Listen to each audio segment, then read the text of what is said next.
I've spent years learning everything and building nothing. You know, that sounds really hard to say, and maybe it's not 100% true. I think there's a lot of truth to that. By the end of this video, I'm going to share with you what many driven people fall into, what trap that you fall into, how to notice it, and a smarter approach to be able to save you time and money moving forward. And what I'm talking about is that trap of learning and being just so obsessed with learning, which is a good thing. Over the years, I'd say over the past 30 years, I've always been interested in digital marketing, personal growth, now AI, software, and it just keeps expanding. I'm interested in all the marketing channels, paid search, SEO, content creation, email marketing, conversion, landing page building, building WordPress sites, all of these things over the years. And when I look back, initially I had a really good cadence. I'd find a book that I really enjoyed reading, something like Tony Robbins' Awaken the Giant Within, complete that book. Often it would reference another book within that, and I'd go out and buy that and read it. But I reached a point where I kept discovering more books, and I knew that they were all valuable, and one day I was going to read it, so let me just go ahead and purchase that. And then all of a sudden, this massive wall of books starts to stack up, and then years later it becomes audiobooks, and years after that it becomes courses on digital marketing. And as you know, if you're passionate about this as much as I am, it can start to really add up and really get expensive with all these various monthly subscriptions. But the challenge is that learning without application isn't going to build any type of revenue streams. It may be fun, it may be more entertainment, but what happens is we actually create our own overwhelm. We talk about just being overwhelmed by the amount of content and just being paralyzed, almost being frozen from taking action, because we're in this continuous loop of learning and feeling as though we haven't learned quite enough. And then we start to see these software tools start to pile up and pile up. Those monthly expenses start to add up. We don't have a big list of completed courses. Maybe some of them are started, some of them never been started, and some of those might have annual subscriptions that renew. So all of this continues to add up and add up.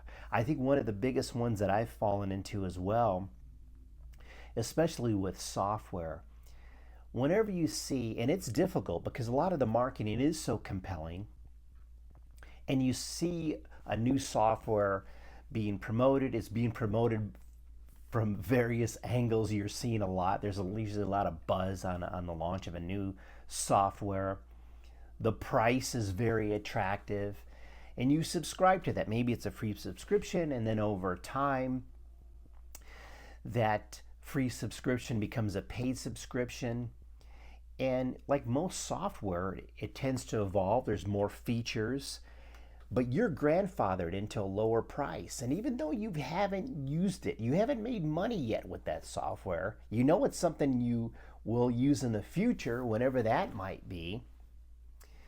But now you're locked in at this lower rate. And of course, if you cancel that membership and then you decide to come back months later, now you're paying that higher tier when you had it at this ideal grandfather lower price. It reminds me of the sunk cost fallacy. You know, we've put all these dollars into it, we can't let go of it, when letting go of things sometimes is the best decision. And if you do implement that software and you do pay that higher price later, but you're generating revenue, it's not going to really matter. But we have to look at it that way. Sometimes it's always that thought, well, next week I'll start, next month I'll start, and next month never happens. Well, next month happens, and maybe the the beginning of using that software just never does. Now, there's some things that I've purchased, and it could be not only software or courses, it could be even cameras or any gear for YouTube, microphones, things like that, where at some point, luckily, actually do use it, which is great. But there's some things that haven't. I think one of the craziest things, and I'll share some videos and show some of the gear on that, is purchasing something, and maybe it's a gimbal. You're going to film YouTube videos, and that makes a lot of sense. Okay, I have a gimbal. You could use your iPhone, and you just don't start. And time, there's so many things to occupy our attention. Time can go by fast. Months become years. And then when you are ready to start, that equipment you purchase is already obsolete. It's brand new, it's never been used, but now that thing is obsolete. It could be the same with courses, and it could be the same with software. I think we're seeing that a lot now because things are moving so rapidly. It's very easy to see that with software and see things that were all the buzz, and within maybe a few months, whatever that software did, you can now do that in Claude or GPT, and there's no need to have that piece of software that you were paying $60 to $100 a month, whatever that may be. So how do we solve this? What is the best approach to this? And I wish over the years I've seen videos sharing some of the concepts here, but really it just comes into that learning at the speed you're going to implement it. I recently had heard somebody mention they had purchased an entire course because there was one aspect in that course that they needed to learn to implement today, basically.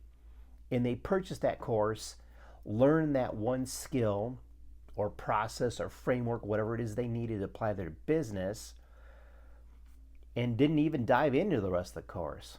The cost of that course, their investment in that one aspect of that course they needed to learn, paid for itself. They had a return on an investment. There was no need to jump into the rest of that course. I've also seen marketers talk about software, and they don't purchase that piece of software until they're ready to implement that email marketing campaign. They're ready to implement it that day, that week. That's when they purchase it because now it's going to be in use. And sometimes I know it's challenging. I'm probably the worst. I love all this stuff, all the new software, all the new courses, and just dive into this. There's times over the past, I'd say probably over the past 20 years, and one in particular was a copywriting course that was actually on CDs, I think. I'd never started it. I didn't even realize I'd purchased it. I don't know if you've had that happen. You've purchased some courses, especially with things that are digital and online versus a physical book on your desk. If I go into my Audible, the amount of books in there will make your head spin. In part of this, I want to dive into that, share some of that content, so there'll be a source of content, all those audiobooks, but a ton of audiobooks, a ton of physical books. In some cases, software subscriptions now maybe use AI to help you track down some of these reoccurring subscriptions so that you identify those and put the pause on those. The other thing to think about too is, okay, use something at the speed of implementation, something that you're going to implement now. Maybe bookmark it and save it for future reference when you're going to use it. And then the great thing is there's a lot of software where you do have free access to it, and that's something to give it a try, see if you enjoy it. If it's something that after 30 days or 7 days or 10 days does renew at that point, make sure you set yourself a reminder. But the big thing not to fall into this trap is that speed of implementation. And when I look back over the years, part of me can look at it and say, okay, some of these things I did learn a lot. Maybe there'll be a future reference point that I could use that or use some of the concepts. Then there's also, well, some people spend money on entertainment, right? They may be big sports fans. They may be subscribe to Netflix, and that's the value. It's not that you're going to watch that to go out to create your own movie, or you're going to become a professional athlete to monetize it. But I think in our space here, and you probably see the same, most cases you're purchasing that software, that course, that book, that audiobook to learn a skill, to improve your earning potential at your current corporate role, or if it's a business that you want to start. So most cases, the end result is to build a revenue stream off it, in addition to that passion for it. So just think about that. Are you implementing it now? And I've had software like that I've dabbled for a while, finally pulled the plug on it, and now I don't even think about it. The same way I didn't think about it those last few months when I was still being billed for it. So once you get in the habit of it, it's a little bit easier to let go of some of those things. If it's something that you need right now, then it makes more sense. It's justifiable. And one of the big things too, and this is a big learning lesson from working in corporate for those 18 plus years, the software at that level is significant, is is way beyond maybe $97 a month. We're talking in the several thousands. In some cases, it may be tens of thousands if you've got consulting and different things bundled into it, or if it's based on ad spend, whatever it may be, it's really significant. And that annual expenditure is on more than just your radar. And there's going to be questions, are we getting the value out of this? That's one thing that I don't see discussed so much in the entrepreneurial space. And that's something we can talk about as well. There's a lot of scrutiny on that, and you have to justify having that. Sometimes it's difficult to put a number to what that lift is or what that return on investment is. But think about it that way as well. What is that return on investment? You're spending X per month. Are you even generating revenue yet, or in the foreseeable few months, to help you in that decision to let go of some of those things? So if anything, learn it when you're ready to implement it.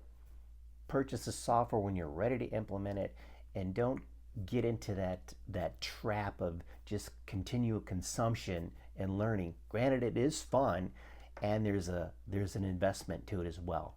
So keep that in mind. Wish you the best, and we'll talk soon. Thanks.